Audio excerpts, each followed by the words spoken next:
कहानी का ये 11वां भाग देखने से पहले इसके पिछले सभी भाग जरूर देखें। आंगन के बीचों बीच लगे मंडप के किनारे शोभा और मालती की माँ कुर्सियों पर बैठी हुई थी। वहीं अपनी सास के पास नीचे जमीन पर गुड़िया की तरह सजी धजी मालती बैठी थी। अभिमन्यु पीछे से उसके करीब गया और उसे कमरे में चलने का इशारा किया। मालती ने अपनी माँ और सास की तरफ इशारा करके उसे आने से मना कर दिया। अभिमन्यु को हंसी आ गई। वो मुड़कर कमरे की तरफ जाने लगा। कमरे की दहलीज पर खड़ा हुआ और जोर से चिल्लाया, मालती पानी लाओ। मालती सहित आंगन में बैठे सारे लोग अभिमन्यु की तरफ देखने लगे। इस बार पंडित जी भी अभिमन्यु को ही देख रहे थे। बेचारा घबरा गया।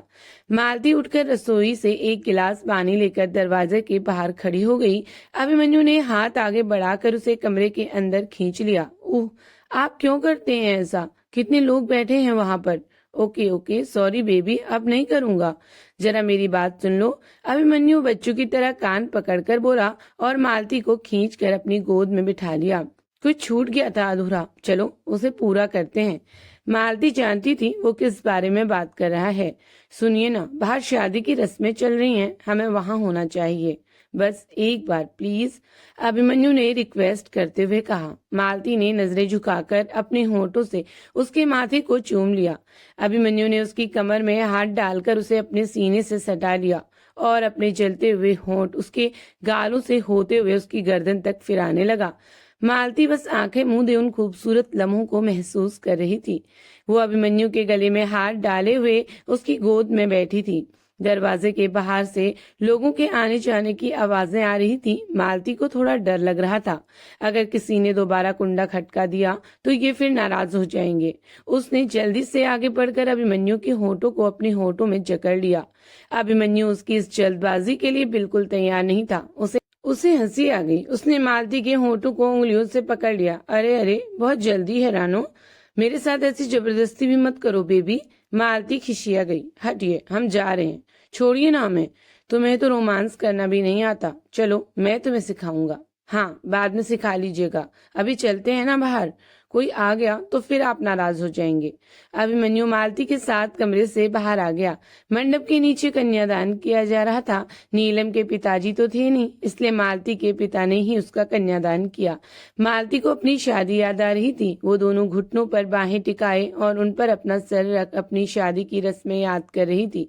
कुछ देर बाद अभिमन्यु भी उसके पास आकर बैठ गया। मालती थोड़ी सी गुमसुम थी। अभिमन्यु ने वहीं उसे अपनी बाहों में भर लिया। चलो हम दोबारा शादी कर लेते हैं। मालती उसकी बात सुनते ही हंसने लगी। हंसो मत, अच्छा सुनो, मेरे साथ भाग चलो। दोनों मंडप के किनारे जमीन पर बैठे हुए थे।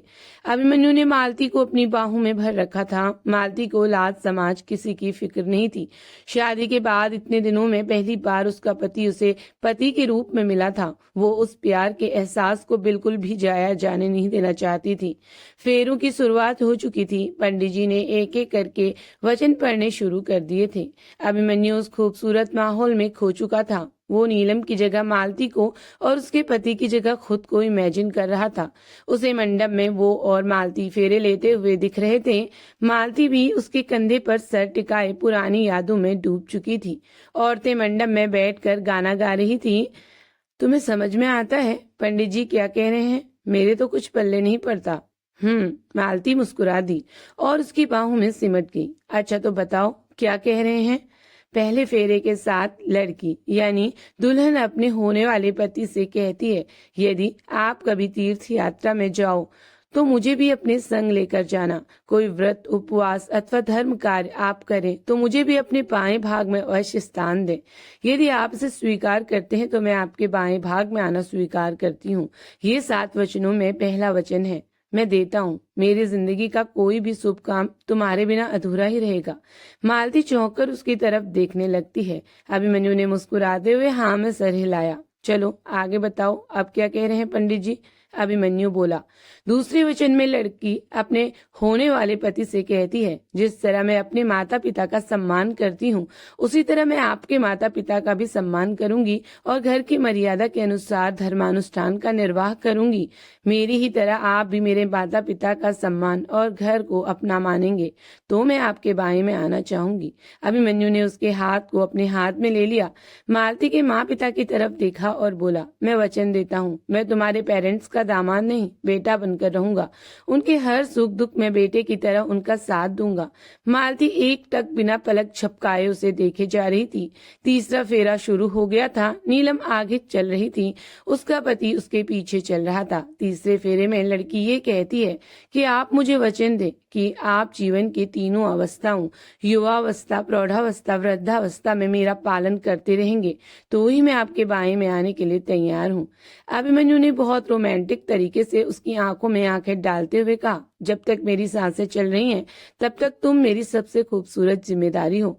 मैं जिंदगी भर तुम्हारा साथ निभाऊंगा मालती। मालती की आंखें भर आई, उसकी सांसें उलझी हुई सी चल रही थी। चलो आगे बताओ बेबी।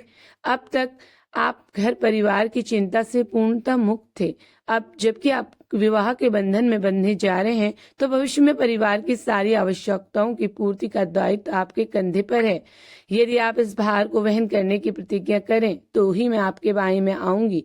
तुम्हारी और हमारे फ्यूचर की बेबीज की सारी डिमांड्स पूरी करना मेरी ड्यूटी रहेगी मैडम।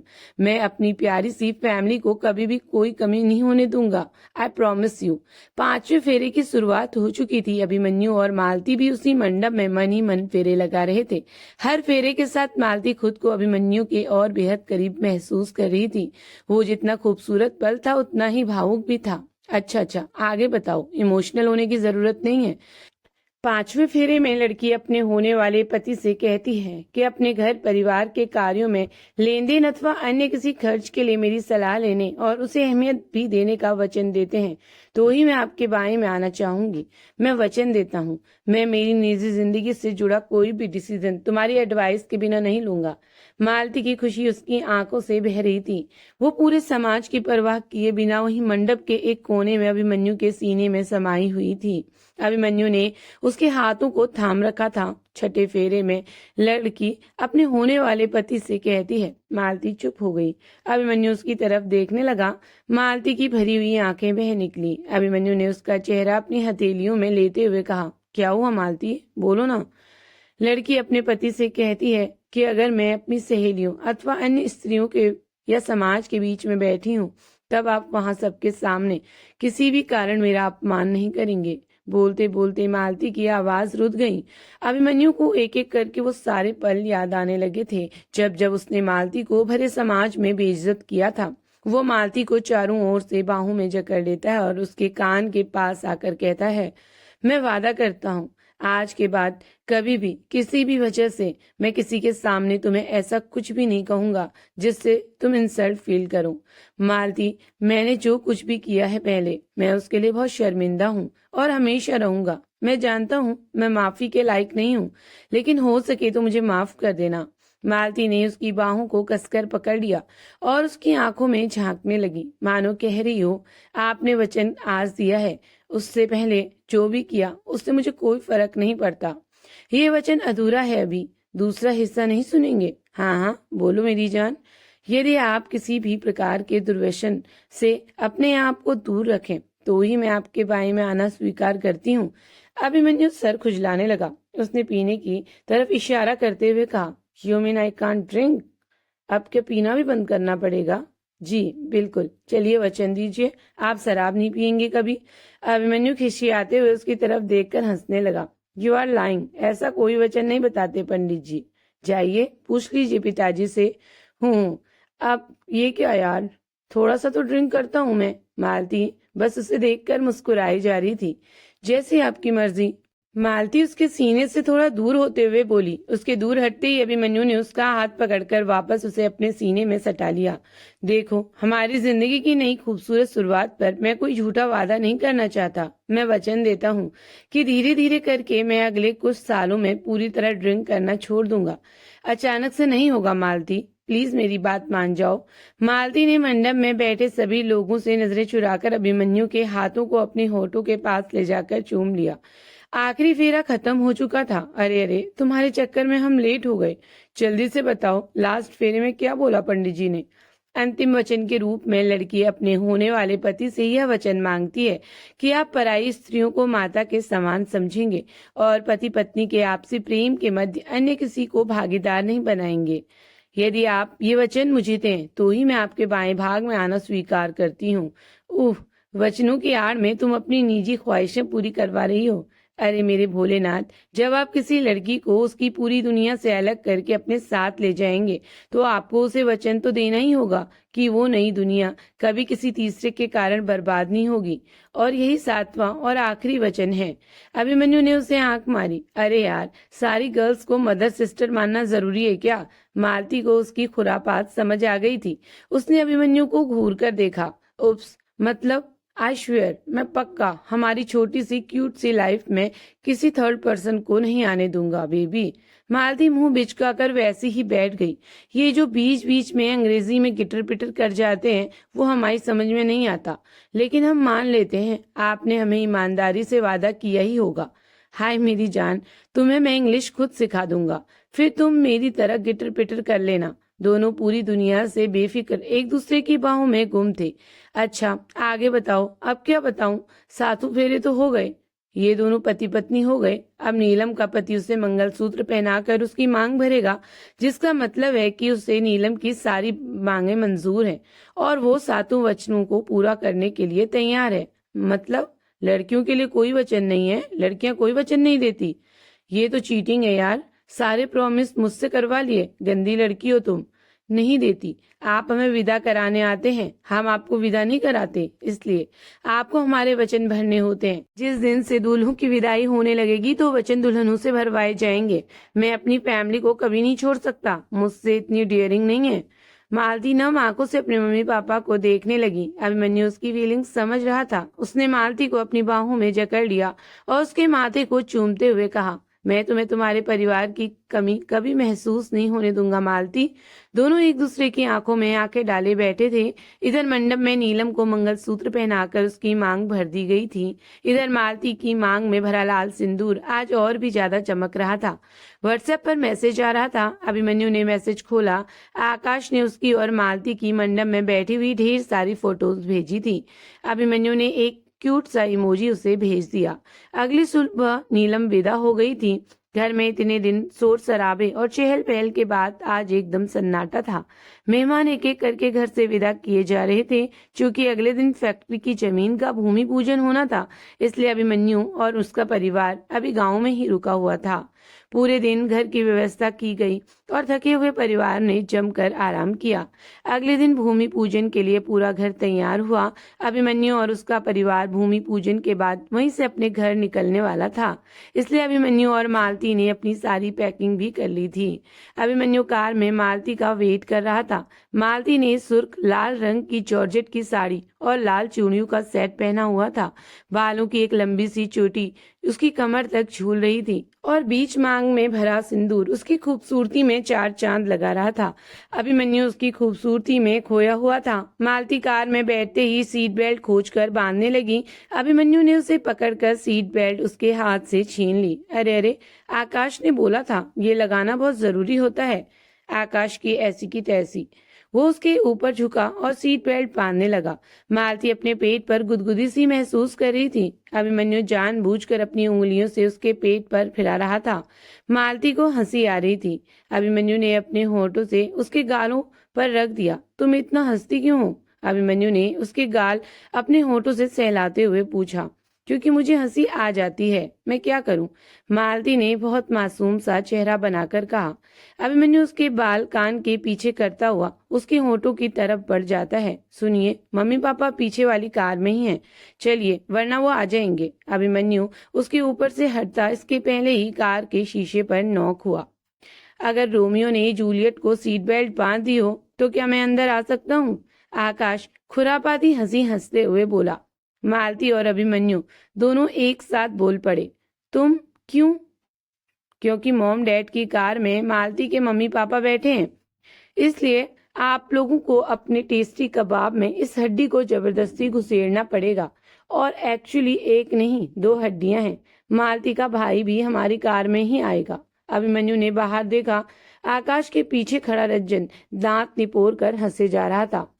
अभिमन्यु को लगा था वो और मालती अकेले कार में जाएंगे, 2 जोकरों को भी साथ ले जाना होगा। ये सोच कर ही उसका मुंह बन गया। खैर, दोनों कार में बैठ गए थे। रंजन तो बस कार में बैठने का आनंद लेना था। वो आराम से सीट पर पसर कर बैठ गया। जीजा कोई गाना चलाओ बढ़िया वाला। अपने टीवी पर रंजन ने कहा तो अभिमन्यु ने एली गोल्डन का love me like you do song play कर दिया। ये गाना वो मालती को सुनाना चाहता था।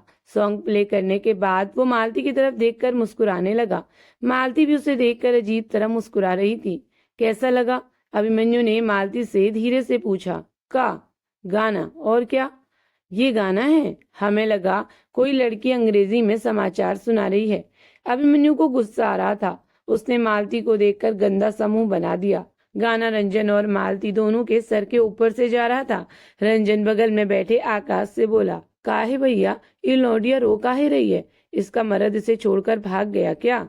अभिमन्यु ने गाड़ी रोकी और अपना सर पीट लिया और वो रंजन को गले से पकड़ने के लिए आगे बढ़ा ही था कि आकाश बीच में आ गया। अरे अरे भैया कूल कूल। आकाश समझ गया ये दोनों के टाइप वाला सॉन्ग नहीं है। वो झट से बोला, भैया मेरा ब्लूटूथ कनेक्ट कीजिए, मैं सॉन्ग प्ले करता हूँ।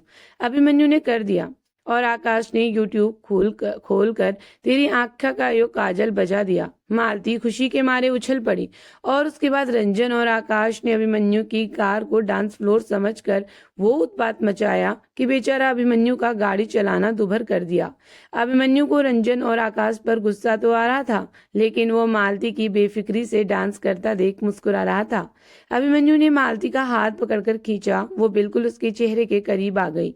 अभिमन्यु उसके कानों में फुसफुसाता हुआ बोला, घर पहुंचकर तुम्हें मेरे लिए बिल्कुल ऐसे ही डांस करना होगा, सिर्फ मेरे लिए। अच्छा जी? हाँ जी रानू जी, आपको घर पहुंचकर मेरे लिए और भी बहुत कुछ करना होगा। उसकी मदहोशी भरी आवाज ने मालती के बदन में गुदगुदी सी कर दी। वो शर्माकर पीछे हटकर सीट पर बैठ गई। आकाश जो जासूसी भरे अंदाज में सीट से लटक कर उन दोनों की बातें सुनने की कोशिश कर रहा था। रंजन ने उसकी टी शर्ट खींचते हुए बोला, ऊ देखो भैया कौआ। रंजन ने मालती और अभिमन्यु की बातें सुन रहे आकाश की खोपड़ी पकड़कर कार की खिड़की के पास घुमा दी। अभिमन्यु और मालती दोनों मुड़कर पीछे देखने लगे। अबे कौवा नहीं देखा है क्या मैंने जिंदगी में? आकाश रंजन को झिड़कता हुआ बोला। हाँ तो कबूतर कबूतरी भी तो बहुत देखे होंगे ना, काहे उनकी कुटुरगू में टांग अड़ा रहे हैं? रंजन ने चोर नजर से मालती आकाश को देखते हुए कहा तो आकाश की हंसी छूट गई। अचानक रंजन को कुछ याद आया और वो अभिमन्यु के कान के पास आकर धीरे से बोला, जीजा आप चौहान साहब से मिलने को बोले थे ना, आज ही मिल लो। बब्बन कहीं बाहर गया है, जल्द ही लौटेगा। अच्छा किया बता दिया, मैं तो भूल ही गया था। सब फैक्ट्री वाली जमीन में पहुंच गए थे। पंडित जी ने आलोक और शोभा को एक साथ पूजा के लिए बैठने को कहा। ये जमीन मैंने अपने बेटे के लिए खरीदी थी, इसलिए फैक्ट्री की नींव वही रखेगा। अभिमन्यु ने मालती को अपने बाएं में बैठने का इशारा किया। जैसे ही मालती उसके करीब बैठी, अभिमन्यु उसके कान में बोला, देखो मैंने शादी का पहला वचन निभा दिया। ये हमारी शादी के बाद का मेरा पहला शुभ काम है जिसमें तुम मेरी हिस्सेदार हो और आगे भी रहोगी हमेशा। मालती को बस अपने सारे ख्वाब पूरे होते नजर आ रहे थे। उसने हमेशा से यही सब तो चाहा था जो अब उसे पूरे हक से मिल रहा था। भूमि पूजन के बाद आलोक पंडित जी से बोले, बस भाई साहब अब हम लोग हाईवे तक तो आ ही गए हैं, यहीं से शहर चले जाएंगे, फिर जल्द मुलाकात होगी आपसे। अभिमन्यु को अभी कुछ काम बाकी था। आखिर उसे रणदीप चौहान से मुलाकात जो करनी थी, उसने बीच में ही टोक दिया, डैड मेरा कुछ काम बाकी रह गया है, मैं सोच रहा था कि आज भर में निपटा कर कल घर जाता हूँ। सब हैरानी से उसे देखने लगे। भाई आपको रूही की फैमिली से भी तो मिलना है, आप भूल रहे हैं शायद। मैं कल सुबह घर आकर सबसे पहले वहीं जाऊंगा। भाई कल एंगेजमेंट है, आप इतनी जल्दी सब कैसे मैनेज करेंगे?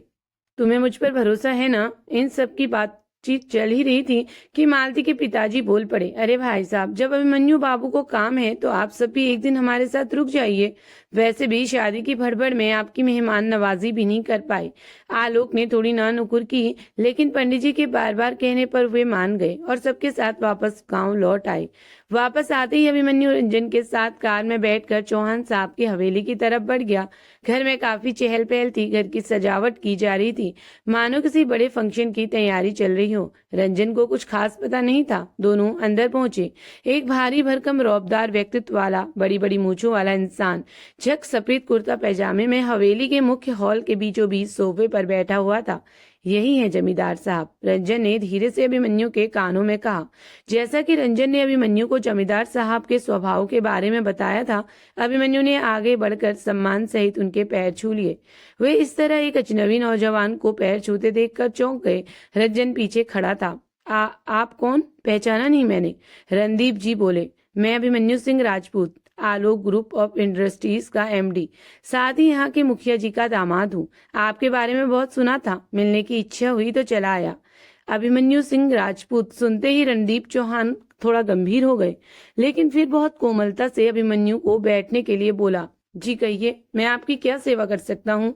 अभिमन्यु ने घर की सजावट देखते हुए बोला। लगता है कुछ गलत टाइम पर आ गया, आपको डिस्टर्ब तो नहीं किया? नहीं नहीं, मेरी बेटी शहर से वापस आई है, कल उसकी गोद भराई है, बस उसी की तैयारियां चल रही थी। अभी बातचीत चल ही रही थी कि सुंदर से हल्के नीले रंग के अनारकली कुर्ते और लेगिंग में ठाकुर साहब की बेटी चाय नाश्ते की ट्रे लेकर हॉल में आई। उस पर नजर पड़ते ही अभिमन्यु के मुंह से निकल पड़ा, तुम? अभिमन्यु चौंक कर रह गया। सर आप? वो लड़की भी चौंकते हुए बोली। माहौल उलझन भरा हो चुका था। दरअसल रणदीप की बेटी और बम्बन की बहन और कोई नहीं बल्कि अभिमन्यु की पर्सनल असिस्टेंट रूही थी। रूही बेटा, तुम इन्हें जानती हो? ठाकुर साहब ने अपनी बेटी से पूछा। हाँ पापा, ये मेरे बॉस हैं। रणदीप ये जानकर घबरा गए कि मालती का पति रूही का बॉस है। कहीं न कहीं उसके मन में बब्बन का डर समाया हुआ था। वो जानते थे बब्बन ये जानकर जरा भी खुश नहीं होगा। वो तो पहले ही रूही की नौकरी करने के खिलाफ था। रूही भी अभिमन्यु को वहां देखकर घबरा गई थी। वो अपने भाई का नेचर अच्छी तरह जानती थी। कहीं बब्बन अभिमन्यु को कुछ उल्टा सीधा ना बोल दे। वो अभिमन्यु की बहुत इज्जत करती थी, लेकिन रूही और रूही के पिता दोनों में से किसी को नहीं पता था कि अभिमन्यु और बब्बन की एक खतरनाक मुलाकात पहले हो चुकी थी, जिसमें अभिमन्यु ने बब्बन को धूल चटा दी थी। अभिमन्यु ने सबके चेहरे पढ़ लिए थे। वहां खड़े हर शख्स के चेहरे पर बब्बन का डर साफ दिख रहा था। वजह थी अभिमन्यु का मुखिया जी के परिवार से संबंधित होना, जिनसे बब्बन की हमेशा से दुश्मनी रही। उससे भी बड़ी वजह थी कि वो मालती का पति था, जिसे बब्बन बचपन से चाहता था। रूही, तुमने अपने पिता को सब कुछ बताया क्यों नहीं? अभिमन्यु ने सख्त लहजे में पूछा। वो वहां रणदीप से बब्बन के बारे में बात करने आया था, लेकिन रूही को देखते ही उसका ट्रैक चेंज हो गया। रणदीप ने हैरानी से रूही से पूछा, ये किस बारे में बात कर रहे हैं रूही बेटा? रूही के चेहरे पर पसीना झलक रहा था। वो अपने पिता की तरफ देखकर और घबरा गई और अभिमन्यु से चुप रहने का इशारा करने लगी, लेकिन अभिमन्यु ने चुप न रहने की ठान ली थी। बोलो, तुम बताओगी या मैं बता दूं? जल्दी बोलो। रूही के गले से टप टप कर पसीने की बूंदें टपक रही थी। बहुत हिम्मत करके उसने गले से आवाज निकाली, सर आप वापस चले जाइए, यहाँ आपका रहना ठीक नहीं है। नहीं, अब तो मैं यहाँ से सारी बातें क्लियर करके ही जाऊंगा। अभिमन्यु से ज्यादा जिद्दी इंसान तो इस दुनिया में दूसरा भगवान ने बनाया ही नहीं था, और रूही उसका स्वभाव खूब जानती थी। रूही का पूरा शरीर डर के मारे कांप रहा था। तो बताइए क्या बात है? रणदीप अभिमन्यु से मुख्तबित होते हुए बोले। आपने अपनी बेटी से पूछा कि वो इस शादी के लिए तैयार भी है या नहीं? रणदीप उसकी बात सुनकर हंसने लगे। अभिमन्यु को उनका व्यवहार बहुत अजीब लगा। अब ब्याह के लिए हमें अपनी लड़की से इजाजत लेनी होगी। इतने बुरे दिन नहीं आए हमारे कि हमें अपनी लड़की से पूछना पड़े कि वो किसके घर जाएगी। रणदीप की इतनी पिछड़ी सोच देखकर अभिमन्यु भौचक्का रह गया। उसके गुस्से का पारा धीरे धीरे चढ़ने लगा। हाँ, बिल्कुल बिल्कुल सही कहा आपने। भला शादी के लिए भी कोई लड़की से पूछता है क्या? ये तो भेड़ बकरियां हैं ना, उठाओ और किसी के भी खूंटे से बांध आओ। इनमें इच्छाएं उम्मीदें जैसा कुछ होता ही कहाँ है। इन्हें तो बस शादी करके बच्चे पैदा करने हैं और अपनी पूरी जिंदगी घर की चार दीवारों में कैद रहना है बस। इसीलिए तो भगवान ने लड़कियां बनाई हैं। सही कह रहा हूं ना चौहान साहब? अभिमन्यु के व्यंग बाण सीधा रणदीप के सीने पर उतर रहे थे। उनके मुंह से शब्द ही नहीं निकल रहे थे। देखिए अभिमन्यु बाबू, माँ बाप की जिम्मेदारी लड़की को अच्छा पढ़ाने लिखाने की होती है, जो मैंने पूरी कर दी। शहर भेज दिया, अपनी इच्छा से उसने नौकरी भी कर ली। हमें गर्व है कि हमारी बिटिया ने हर जगह हमारा मान रखा। अब हम अच्छा परिवार देखकर उसका रिश्ता करा रहे हैं, इसमें आपको क्या कष्ट है? रणदीप ने बोला। अभिमन्यु रूही को देखे जा रहा था। रूही बुत बनी सब बातें सुन रही थी। अभिमन्यु को विश्वास नहीं हो रहा था, जो लड़की ऑफिस में इतनी सिंसियरिटी के साथ हर क्लाइंट के साथ बात समझाती है, वो यहाँ अपनी पूरी जिंदगी के सवाल पर चुप्पी साधे खड़ी है। अभिमन्यु को रूही पर भी गुस्सा आ रहा था। उसे रंजन की कही हुई बातें याद आने लगी। जमींदार साहब ने अपनी लड़की को शहर भेज दिया ताकि बब्बन की परछाई से दूर रख सके। हाँ, अगर वो छोटी सोच वाले इंसान होते तो अपनी लड़की को शहर नहीं भेजते, इतनी छूट नहीं देते। अभिमन्यु ने बहुत धैर्य धरकर सोचा, फिर ठाकुर साहब को कंधों से पकड़कर सोफे पर बिठा दिया। सर, मुझे कोई कष्ट, कोई आपत्ति नहीं है, लेकिन मुझे एक बात बताइए, आपने अपनी बेटी को शहर भेजकर इतनी अच्छी पढ़ाई किस लिए करवाई थी? ताकि वो समाज में अच्छा स्थान बना सके, किसी अच्छे पद पर काम कर सके। तो फिर आज आप उसकी शादी ऐसी जगह करा रहे हैं जहां कोई उसे शादी के बाद नौकरी नहीं करने देगा। उसकी पढ़ाई लिखाई, उसकी काबिलियत धरी की धरी रह जाएगी। और मैं रूही का बॉस होने के नाते आपको बहुत खुशी से बता रहा हूँ, रूही मेरे ऑफिस की सबसे बेहतरीन एम्प्लॉय है। मैं उसे आगे प्रमोट करना चाहता था ताकि वो और अच्छा कर सके। रणदीप उठ खड़े हुए। उन्होंने अभिमन्यु के सामने हाथ जोड़ लिए। मुझे माफ करिए और आप यहाँ से जाइए अभिमन्यु बाबू। ये रिश्ता मेरे लड़के ने तय किया है और मैं उसके आगे कुछ नहीं कर सकता। अभिमन्यु को बहुत बुरा लगा। उसने एक बार फिर रूही की तरफ देखा। रूही की आंखों में दर्द दिख रहा था। उसके आंसू से उसका चेहरा भरा हुआ था। अभिमन्यु समझ गया था, बाप बेटी दोनों बब्बन के आगे लाचार हैं।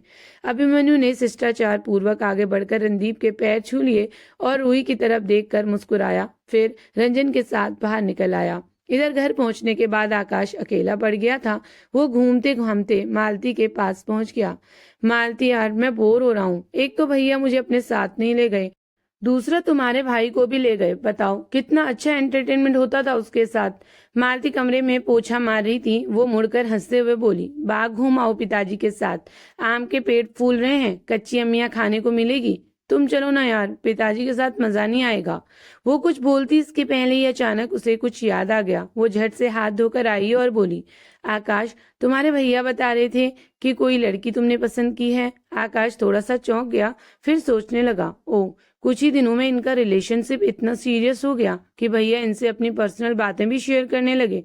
वो मुस्कुराने लगा और बोला, हाँ मालती, मैंने तो पसंद कर लिया है, बट उस लड़की ने अभी तक मुझे पसंद नहीं किया है। अरे काहे, इतने अच्छे तो हो तुम, तुम्हें कोई ना पसंद करे तो उसके भाग फूटे हैं। आकाश रूही की शादी की बातें याद करके थोड़ा सा उदास हो गया।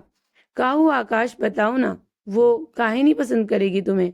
आकाश उसे बताने ही वाला था कि अभी तक उसने रूही को प्रपोज नहीं किया है क्योंकि उसे रिजेक्शन से डर लगता है। लेकिन उसके शैतानी दिमाग में फिर से एक खुरापात सूझ गई। वो क्या है ना? क्या? बोलो भी। अगर तुम चाहो तो मैं उस लड़की से बात करके उसे समझा सकती हूँ कि तुम इस दुनिया के सबसे अच्छे लड़के हो, तुम्हारे भैया के बाद। आकाश ने टेढ़ा मेढ़ा मुंह बनाकर गुस्सा जताया तो मालती को और तेज हंसी आ गई। बताओ ना, वो लड़की तुम्हें काहे पसंद नहीं करेगी? क्योंकि उस लड़की का भैया पर क्रश है। वो मरती है अभिमन्यु भैया पर। उसने आगे और नमक मिर्च मसाला डाल दिया। और क्या है ना मालती, भैया भी उसे खूब लिप्ट देते हैं। बताओ मालती, ऐसे में कैसे अपनी मोहब्बत हासिल कर पाऊंगा? आकाश ने बोला और मुंह दबाकर हंसने लगा। बेचारा आकाश इस बात से अनजान था कि रूही नाम को लेकर पहले भी कांड हो चुका है और अब वो पूरी महाभारत की स्क्रिप्ट मालती के छोटे से दिमाग में घुसेड़ चुका था। मालती दोनों हाथ कमर पर रखकर बिल्कुल छोटी सी एंग्री बर्ड लग रही थी। आने दो तुम्हारे भैया को, देख लूंगी इन्हें। इधर अभिमन्यु ठाकुर साहब की हवेली से निकलकर कार में बैठा ही था कि स्टीयरिंग पर हाथ रखकर जोर जोर से हंसने लगा। पास बैठा रंजन डर ही गया। का हुई गवा जीजा? अभिमन्यु ने हंसते हुए रंजन की तरफ देखा और बोला, रंजन एक बात बताओ, जिस साले को बब्बन साले जैसा साला मिलेगा उस साले का क्या होगा? करम फूटे होंगे बेचारे के। और का जीजा, हम यही सोचत रहे। रंजन की बात सुनकर अभिमन्यु हंसते हंसते लोटपोट हो गया। रंजन अभी भी नहीं समझ पाया था कि उसने इतना फनी क्या कह दिया था। अभिमन्यु अभी हवेली से थोड़ा आगे बढ़ा ही था कि एक काली स्कॉर्पिया उसके सामने आकर रुक गई। कहानी अभी जारी है। आगे की कहानी जानने के लिए कहानी का अगला भाग जरूर देखें। कहानी का 11वां भाग पूरा देखने के लिए आप सभी का दिल से धन्यवाद।